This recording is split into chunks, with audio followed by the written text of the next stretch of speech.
तर मित्रांनो, हा व्हिडिओ आहे भीमाशंकरचा. तिथे दर्शन घेण्यासाठी खूप गर्दी, म्हणजे एवढी गर्दी होती, उभं राहणंसुद्धा मुश्किल होतं. म्हणून मी जुगाड करून VIP मध्ये दर्शन घेण्याची प्लॅनिंग केली.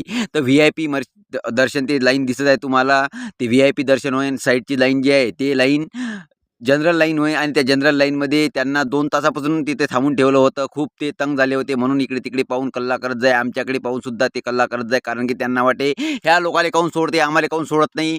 हे जर जनरलमध्ये मी असतो तर मी सुद्धा हेच केलं असतं, पण ते सिच्युएशन असते मित्रांनो, कारण की माझी ट्रेन ही सुटत होती. त्यामुळे मी VIP मध्ये जाऊन दर्शन घेतलं, कारण की दर्शन करणं सुद्धा आवश्यक होतं. सबस्क्राईब करा, आवडला असेल तर. भेटू नेक्स्ट टाईम. स्क्रॉल करता करता. Good bye.